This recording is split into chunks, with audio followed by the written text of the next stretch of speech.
All right, let's get it. Let's get it. It's time to act right. All right, so my name is Michael DeLu, and I'm your host today for Pull Up the Tape. Let's get it. All right. I like to start every podcast, every show the same way. First thing I want to do is thank all the people who are supporting me right now. Beginning stages of what we got going on. And I really want to thank everybody who's rocking me right now. Appreciate you so much. Like, it really means a lot to me. All right, before I get into the politics of today's show, I would like to ask that for those of you who are listening to this podcast on Spotify, SoundCloud, or Apple Podcasts, please do me a favor, a solid favor, and share this podcast with anybody you know. Let them know. Anybody you know that loves sports, let them know about my podcast. Whether it's your mom, your dad, your brother, your sister, your teammate, your cousin, the team manager, your coach, let them know about Pull Up the Tape. They're going to rock with me. Feel me? Ain't nobody doing it like I'm doing it. Ain't nobody doing it like I'm doing it. They're going to rock with me. You feel me? And if you're watching this podcast on my YouTube channel, please do me a favor. It's very simple. It only takes a couple seconds. Like this video, comment on the video, and hit the subscribe button and hit the bell notification. You do those things that'll make me very, very happy. By hitting the bell notification, you get notified every single time I drop a video, okay?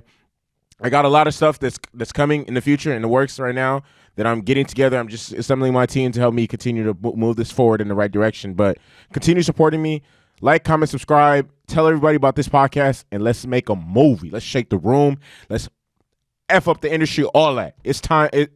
Honestly, I don't want to get into all the politics, but we're going to get into some politics real quick. All right, so bow, movie, shake the room. Let's do it. All right, so first on today's agenda is the Ballon Dor. All right, it was just announced on Monday that for the first time since its creation, which was 1956, there will be no Ballon d'Or awarded this year because of the coronavirus pandemic, according to ESPN. So the award is presented by France Football, and it is given to the best player each year, country and club taken into consideration.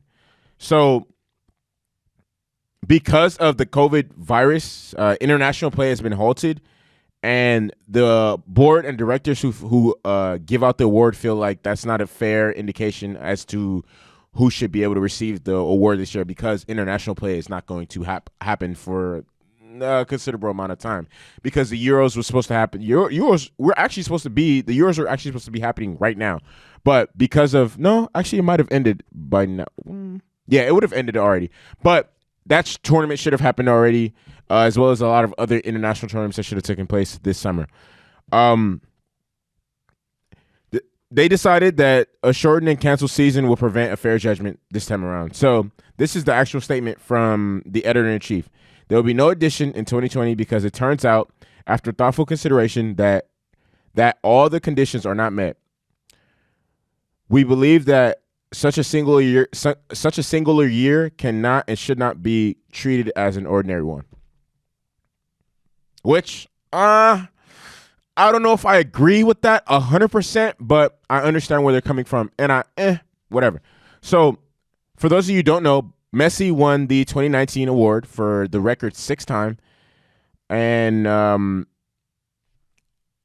Megan Rapinoe won the women's one for Megan Rapinoe, the national team star for the United States women's national team, won the feminine one, which was created in 2018. So, COVID altered the entire season and landscape in a lot of leagues across the world, especially in Europe. And as we know, for example, Bundesliga was able to come back. The Premier League came back. La Liga came back, but Ligue 1 wasn't able to come back. And all these games are being played without fans. Obviously, we know that. But like I said, Ligue 1 didn't come back, and they immediately crowned PSG the champions, which, they were on top. But because of this, it has a lot of people speculating, okay, who would have actually won the Ballon d'Or this year if they would have actually decided to give it out? And I am going to have to go with Robert Lewandowski. Unfortunately for him, I wouldn't say he got cheated out of it, but this was his year to win it. For those of you who don't know, Robert Lewandowski is probably has been one of the most prolific strikers for the past decade in European soccer. Started his journey with Borussia Dortmund, and then when he transferred over to Bayern Munich, even started tearing the league up even more. Started tearing the league up, started tearing Europe up in the Champions League. Not just I wouldn't say started, but he's been a dominant player all for the past like 10 years. So, but this year, I wouldn't say this year, but because of other factors like, I wouldn't say Messi has declined, but Messi and Ronaldo hasn't put up the same eye-popping stats that he has since he moved to Turin and joined Juventus as when he was in La Liga. Same thing with Messi. Messi's past 2 seasons hasn't been eye-popping numbers, but those eye-popping numbers that they were putting up, Robert Lewandowski is putting up now and has been putting up for quite some time. So he's carried Bayern. He's carried his country, Poland. He's by far the best player on both squads. He's probably the best striker in England in Europe right now. I would put him ahead of Harry Kane. I'll put him ahead of Luis Suarez. I'll put him ahead of Karim Benzema. I'll put him ahead of a lot of he's Lukaku. I'll put him ahead of a lot of dudes right now, honestly. You name a top team in Europe, and he's probably better than the striker they have, the number 9. So unfortunately for him, he is not going to receive that award, and it's really I wouldn't say sad, but it's really unfortunate that we're continuing to see more and more effects of COVID, like really shake up the landscape of FIFA and European soccer, to be exact. Some other contenders that I want to throw out there that probably could have won the award. Messi, Cristiano, Sergio Ramos, Karim Benzema, Sadio Mane, Kevin De Bruyne.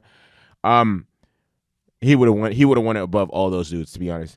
Let me stop saying but instead, the Ballon Dor committee will be choosing a quote unquote dream team of 11 players at the end of the year So I'm pretty sure that of those 11, Robert Lewandowski had the best season, scored the most goals. He scored the most goals in every single competition he's been in. He's the leading scorer for the Champions League. He's the leading scorer for the Bundesliga, and he's the leading scorer in every single German competition. So that dude, this was his year. This was his year for sure. But unfortunately for him, he didn't get it. But we all know you deserved it. You should have won it. It ain't no thing. Robert, come back next year, dominate. I personally know how good Robert Lewandowski is because Bayern beat us 3-0 in the very first leg of our round of 16 matchup with them in the Champions League. And he was brilliant. He's honestly an amazing player. Props to him. I hope he continues to do his thing. Salute to him. Honestly, he's incredible. What will go down as one of the greatest strikers that we've ever seen play the game. He's just a goal-scoring machine. Left foot, right foot, header, penalty, free kick. This man can do it all. He can do it all. So, yeah. Fortunately, there is no Ballon d'Or winner this year, but we all know who to win it. And once again, I want to give a big salute to him, big clap to him for an amazing season. And who knows what more? Who knows? They could probably win the Champions League later this year. They could probably win the Champions League, but we'll see. I'm really excited for that to come back. So, to get into my next topic, and I'm really disappointed in this league for just various reasons. One, and I continue to lament the same fact, same sentiment over and over again. The NFL, out of all the leagues in this country and around the world, was probably in the best situation. Probably had most time and the best situation considering the timing of COVID. Okay, for the NFL, their season was already over. Okay, Super Bowl's in February. Super Bowl's in early February. Season's already over. They were able to knock out the majority of the most important things that need to be knocked out in terms of the off-season program, which is the scouting combine. Scouting combine happened like weeks before COVID, like maybe 2 weeks before COVID. They were able to successfully conduct a virtual draft. That was successful. It went through. Ratings were through the roof. Everything went great. From when COVID was announced to the start of the NFL season, 6 months. Exactly 6 months. The NFL has had 6 months to prepare for the season, 4 months to prepare for training camp, and have done neither of them the correct way. So much so to the point where players this weekend banded together and decided to I wouldn't say attack the NFL, but called the NFL out. Okay? I reported last week and discussed it over, I can't remember exactly what podcast episode it was, but the NFL and the players were still at odds when it came to how they were gonna split up revenue, and because each party has to take a loss. The owners have to take a loss, and the players have to take a loss in revenue and profit because fans will not be able to attend these games. So because of that, that was one of the things that needed to be ironed out. Okay, how are we gonna? What side is how are we gonna split up the revenue loss? How much? That was one. Another one was players don't want to play preseason games at all. They want to just jump straight to the season, while owners wanted at least 2 preseason games played. Players also wanted to get tested daily, while owners simply don't want that because they don't feel like it's important. And not that I don't honestly think that they don't feel like it's important. They know it costs uchis, bread, money, guapo, dinero, dollar, bread, cheese, nachos, all that. They know that it costs money, and they're not ready to fork over that type of money, which I think is incredibly selfish, disgusting, rude, trashy of the NFL to even come that way. Because for the most part, and I wouldn't even say for the most part, not even the most part, for everything, the only people who are at risk right now are the players. The players are the ones taking the risk. The players are the ones who are putting their lives in jeopardy. The players are the ones who are putting their families in jeopardy. The players are the ones who's putting their safety in jeopardy. The players are the one who is taking all the risks. The owners aren't out, and we all know football. There's no social distancing in football, unless you're Stephon Diggs or Adam Thielen or Odell Beckham or dudes who can create separation from DBs.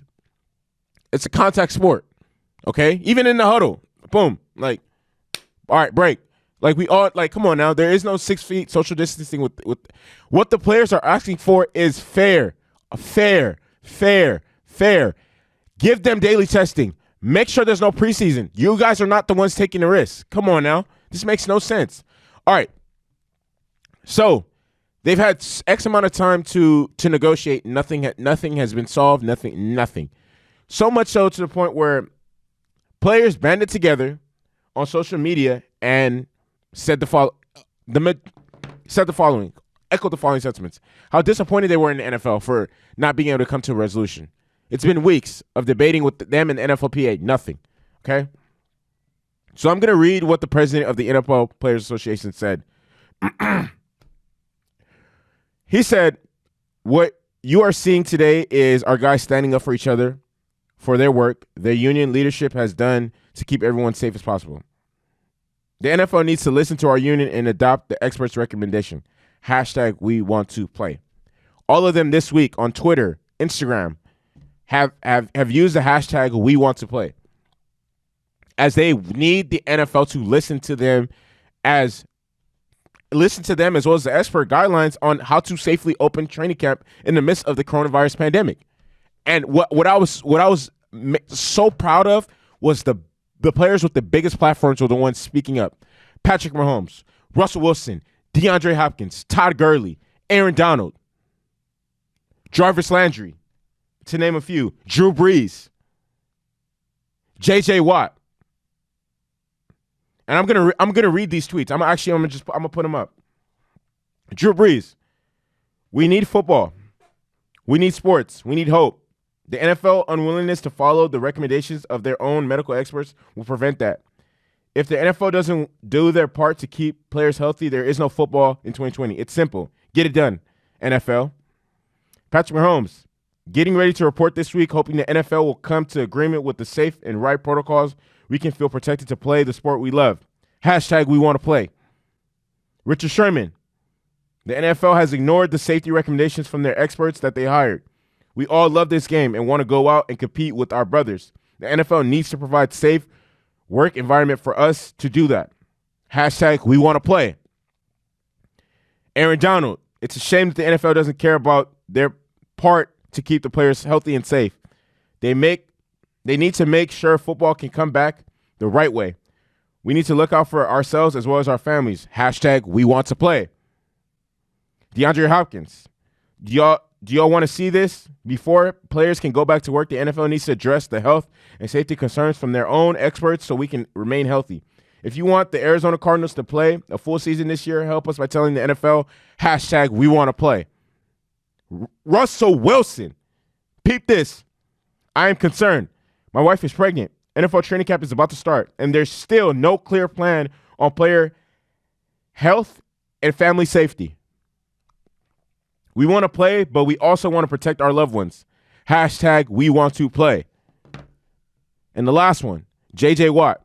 He tweeted, we want to play.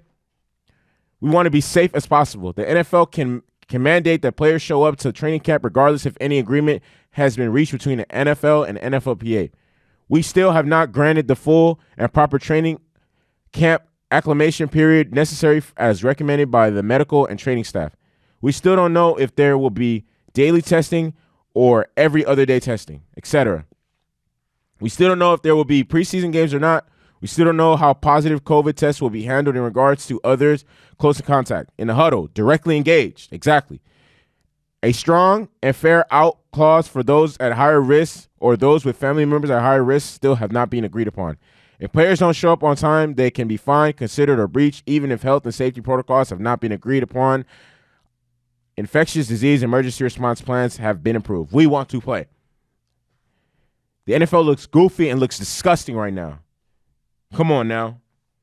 It makes no sense. All these players are making valid points, extremely valid points. They want to play, but they're not going to put themselves at risk. Like, there needs to be some sort of safety and protocol put into place to protect players and understand. Look, the NFL is too large to do a bubble. So how exactly are you going to protect players from catching the virus? And what are you going to do to prevent that? Will there be testing every day? Will there be preseason games? The players are ready to play, but the NFL needs to do their part and step up and do what needs to be done. Because who really takes the biggest loss if there is no season in this fall? Well, people like me, the viewers, and also the owners. You're making no money at all. There's no TV on, no football on TV. There's no fans. Like, do you really want that? Get them everyday testing. Make sure there's no preseason football and do what the players are asking. It's just that simple. And figure out exactly what you're going to do and exactly how you're going to compensate players who want to opt out because their family members are at high risk to catch the virus. For example, like Avery Bradley. Avery Bradley opted out because of his son. His son has respiratory issues. He didn't want to take that risk.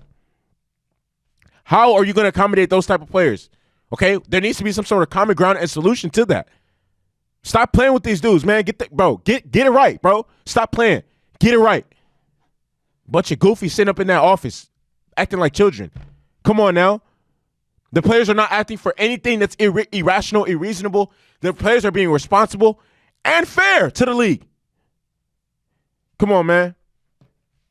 NFL looking goofy. Get it together. Like, y'all really need to get it together because there's, first of all, we're not sure exactly how the whole NCAA situation is going to play out. So, yeah. So there'll be a league meeting this week. I don't know exactly when, and they're going to try and finalize all these things. But, and this was reported by Adam Schefter this weekend. So hopefully that gets situated and that all that stuff works out. Okay, so my last thing that I want to get into, and before I get into it, I just want to give you guys another. Let's go! You want to know why? Because Chelsea FC finally beat Manchester United this season, okay? Chelsea, I haven't been this excited to talk about Chelsea in such a long time, okay? Chelsea 3, Man United 1, thanks to some cheap goal by Bruno Fernandes, whatever. And we just punched our ticket for the FA Cup final, and that is set for August 1st against Arsenal. So peep this. We're going to qualify for Champions League, then we're going to get a cup on August 1st once we beat Arsenal, our London rivals. Yes, sir. Okay, so Chelsea's gonna get the chance to compete for a trophy this year, and that's incredible. Okay, I want to say this is by far the best performance I've seen all season from Chelsea. Okay, by far the best performance I've seen from Chelsea all season. And honestly, I can't wait to recap this. And let me say this. This is the start of a golden era for Chelsea Football Club. We are going to dominate the 2020s. We are going to dominate the 2020s. Just wait and see.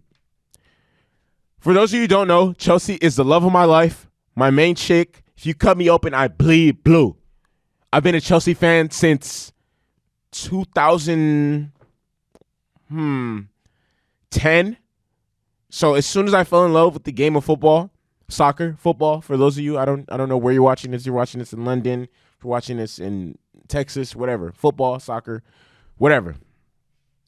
And this club has brought me so much joy over the years, and I love it so much.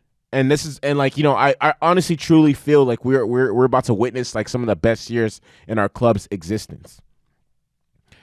So to get to the game, Olivier Giroud scores an incredible goal off a Cesar Azpilicueta cross, and that puts us up 1-0, like 7 minutes into stoppage time because Daley Blind had suffered a head injury.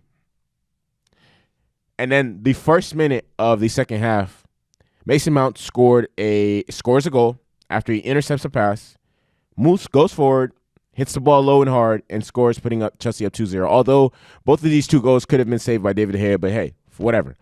And from that moment, I knew we were going to win that game. Because first of all, I knew for a fact we weren't. Because based off the way we were playing defensively, we were organized at the back, organized at the front. We pressed the ball hard, passed hard, and smothered United every time they don't. United were only able to muster up 3 shots on goal the entire game. I want to salute Mason Mount because, he hasn't been the most consistent player, but this season, there's times that we've seen him look incredible. Like, wow, this kid's only 21. But there's also times we've seen him look inconsistent and look like a young player who's very immature and inexperienced playing at the Premier League level. But I want to salute him because he played lights out yesterday. Played incredible. Him and Mateo Kovacic were excellent in the midfield. To my next person, Olivier Giroud. Honestly, he deserves so much more credit. Even I myself wondered why the hell Chelsea bought him from Arsenal, and I just thought it was a waste of money, a waste of a buy. Like, we should have never bought him. But he has turned out to be an incredible player for us. Night in and night out, he gives his best performance. He gives his 100% his best. His movement, his attitude, everything about this dude is amazing. He has went from the go-to striker to the backup striker since Lampard came about. For much of the season, he wasn't the go-to striker because Lampard preferred Tammy Abraham.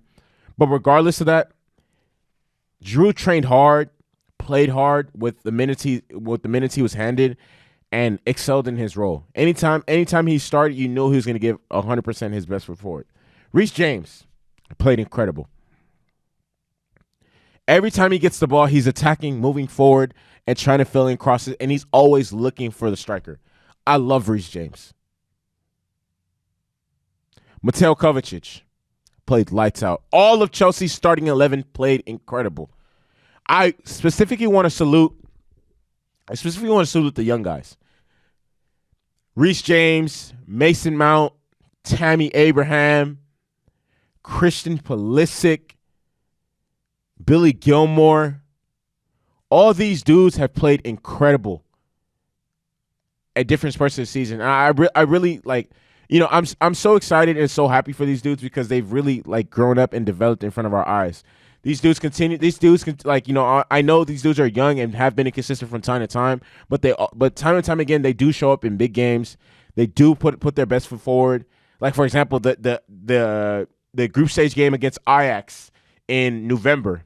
I watched that at the studio. I was going crazy. Cut to this clip. Boom. Yes, sir. That was at the studio. I'm lit. I was turned up. I'm lit. I'm rich. I look good. I look like bae. But anyways, I want to say some things before I wrap up this podcast. One, I seen a lot of the commentators and analysts talking about, the Manchester United couldn't emotionally recover from Daley Blind's head injury. Nonsense. Oh, Manchester United, they were sluggish. They played X amount of games and X amount. Nonsense. They got dominated, simply, fair and square. And we're going to the FA Cup, okay? Bruno Fernandes, nowhere to be found. Pogba, nowhere to. Oh, actually, I know where they were at. They were in Mateo Kovacic's pocket. That's where they were at. He was in their bag. Stop cookies. Give me those. Stop playing with me. We bleed blue over here. Feel me? London is blue. Stamford Bridge is blue. Stop playing with me. It's Chelsea FC till the day I die. And I want to thank everybody who's continuing to support me and watch my podcast. Look, I come with that heat, that energy. Arrgh. Like I'm Pop Smoke on a track. Stop playing with me. Like I'm Pop. Maybe girl come and meet the woo. Speaking of, Pop Smoke just turned 21 yesterday. Happy birthday to the biggest woo in the world, global. We gonna carry your legacy on forever and forever and forever. Woo back, baby. All right. So this is the end of today's podcast.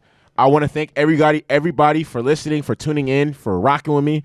Once again, I'm going to go through the normal script. If you're listening to this podcast on Apple Podcasts, on Spotify, on SoundCloud, do me a favor and share this podcast with anybody you know that loves sports. And if you're watching this podcast on my YouTube channel, simple. It's really, really simple.